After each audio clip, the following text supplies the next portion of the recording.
Triggers भी एक बार देख लेते हैं। शरद हमारे साथ बने हुए बताने के लिए। शरद बताइए। जी बिल्कुल, अहम ट्रिगर्स पहले हम फोकस कर लेते हैं। गोदावरी पावर जो है आज आखिरी दिन है जहां पे बाईबैक का जो इशू हो रहा है उसको लेकर। अब याद है कि ये बाईबैक जो है टेंडर ऑफर के जरिए रहेगा। ऑल कार्गो लॉजिस्टिक्स फोकस में रहेगा। आज आखिरी दिन है कंपनी में, आज आप शेयर खरीद सकते हैं क्योंकि अब जो है स्पिन ऑफ होने वाला है कंपनी का।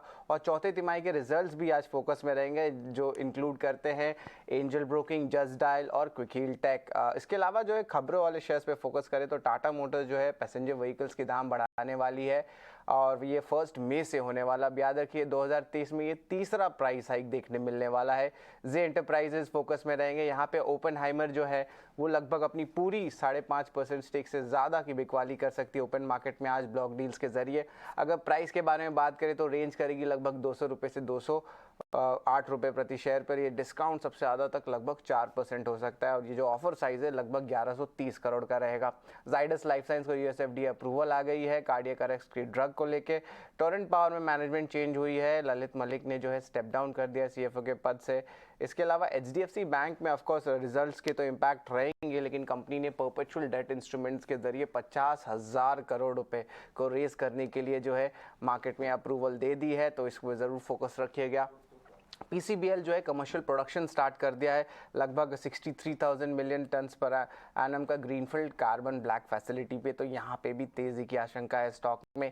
वीआरएल लॉजिस्टिक्स की नई कैपेक्स प्लान आई है, लगभग आप कह सकते हैं 700 करोड़ की रही है FY24 के लिए। अब ये जो है गुड्स ट्रांसपोर्टेशन बिजनेस के लिए रहेगा और ऑफ कोर्स ये जो कैपेक्स प्लान है वो इंटरनल एक्रूवल्स और बाहर के लोन्स दोनों के जरिए होने वाली है। मैनेजमेंट चेंज में एक इंपॉर्टेंट स्टॉक रहेगा लूमैक्स इंडस्ट्रीज। यहाँ पे विष्णु जौहरी को जो है सीईओ बनाया गया है और इम्पॉर्टेंट बात यह है कि वो सीईओ रह चुके हैं मदरसन ग्रुप की एक कंपनी में जो ऑफ कोर्स यूरोप और अफ्रीका में डील करती थी और उसके पहले वो भारत के बिजनेस जो उनो मिंडा ग्रुप का लाइटिंग बिजनेस था उसके वो जो है लीडरशिप पोजीशन में थे। तो ऑफ कोर्स लूमैक्स इंडस्ट्रीज में एक इंपॉर्टेंट मैनेजमेंट चेंज हुई है। शारदा एनर्जीज भी फोकस में रहेगा और इसमें एक पॉजिटिव रिएक्शन देखने मिलेगा। गवर्नमेंट ने जो है ऑर्डर जो लगाई थी आपके माइनिंग ऑपरेशंस को सस्पेंड करने के लिए उनके आयरन और माइंस को, अब उसको रिवोक कर दी गई है। इसका मतलब अब कंपनी जो है अपनी माइनिंग ऑपरेशन स्टार्ट कर सकते हैं, रीस्टार्ट कर सकते हैं। इसके अलावा अदानी ग्रीन एनर्जी की ऑपरेटिंग रिन्यूएबल पोर्टफोलियो जो है लगभग 8,000 से ज़्यादा कि मिलियन वॉट्स की जो है ग्रीन पोर्टफोलियो आ गई है, देश का सबसे बड़ा है और जो टोटल ऑपरेशनल कैपेसिटी है वो लगभग 50% ईयर ऑन ईयर बेसिस पे बढ़ी है। आरएचआई मैग्नेसिटा के बारे में बात करें तो लगभग 320 मिलियन यूरो का नया ईएसजी की जो आप कह सकते हैं डेट फाइनेंसिंग जो है उस पर बोर्ड की अप्रूवल आई है। और गुजरात गैस में भी एक इम्पॉर्टेंट मैनेजमेंट चेंज हुआ है। मिलिंद तोरावाने जो है एमडी के नियुक्त हुए हैं और ये ऑलरेडी उनके जो प्रमोटर कंपनी है गुजरात स्टेट पेट्रोनेट उनके एमडी ऑलरेडी हैं।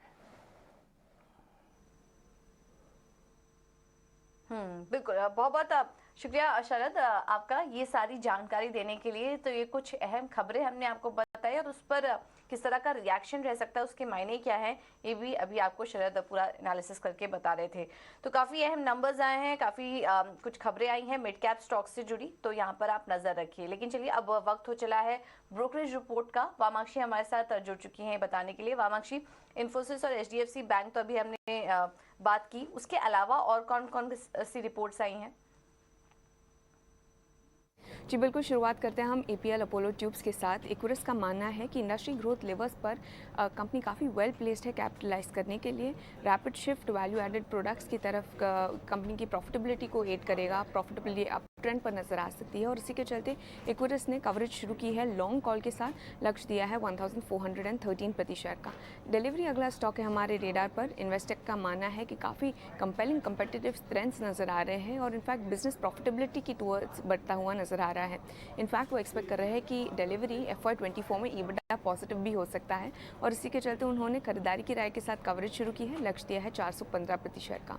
बेक्टर्स फूड भी हमारे रेडार पर है। इक्विरिस का मानना है कि उनका जो बिस्किट बिजनेस है वो डिस्ट्रीब्यूशन लेड इनिशिएटिव्स और प्रीमियमाइजेशन के चलते अच्छी ग्रोथ दिखा सकता है। बेकरी बिजनेस में भी काफ़ी अच्छी ग्रोथ नजर आ रही है और इनफैक्ट वो मार्जिन एक्सपेंशन एक्सपेक्ट कर रहे हैं, जिसके चलते उन्होंने कवरेज शुरू की है लॉन्ग कॉल के साथ। टारगेट प्राइस दिया है 705 प्रति शेयर का।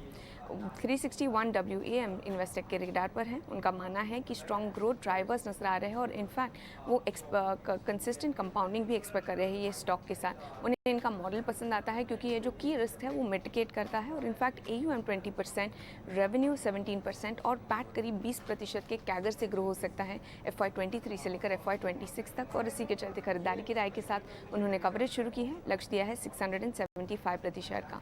ONGC अगला स्टॉक है हमारे रेडार पर। मॉर्गन स्टैनली का मानना है कि इसके अर्निंग्स और भी प्रेडिक्टेबल हो गए हैं और इनफैक्ट वो एक्सपेक्ट कर रहे हैं कि sustainable 12% dividend yield, production growth और इम्प्रूव कैपिटल एलोकेशन के चलते मल्टी ईयर डी रेटिंग में स्टॉक में रुक सकती है।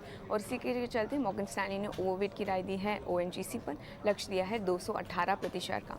और आखिर में हम फोकस करेंगे आइशर मोटर्स पर। कोटक का मानना है कि रॉयल एनफील्ड पोर्टफोलियो के लिए जो डिमांड ट्रेंड है की स्टेज में अभी भी थोड़ी वीक नज़र आ रही है। कंपेटिटिव इंटेंसिटी भी बढ़ सकती है सारे ही सेगमेंट्स में अगले कुछ साल में। और इसी के चलते कोटक ने अपनी बिकवाली की राय बरकरार रखी है आइशर मोटर्स पर, लक्ष्य दिया है 2800 प्रति शेयर का।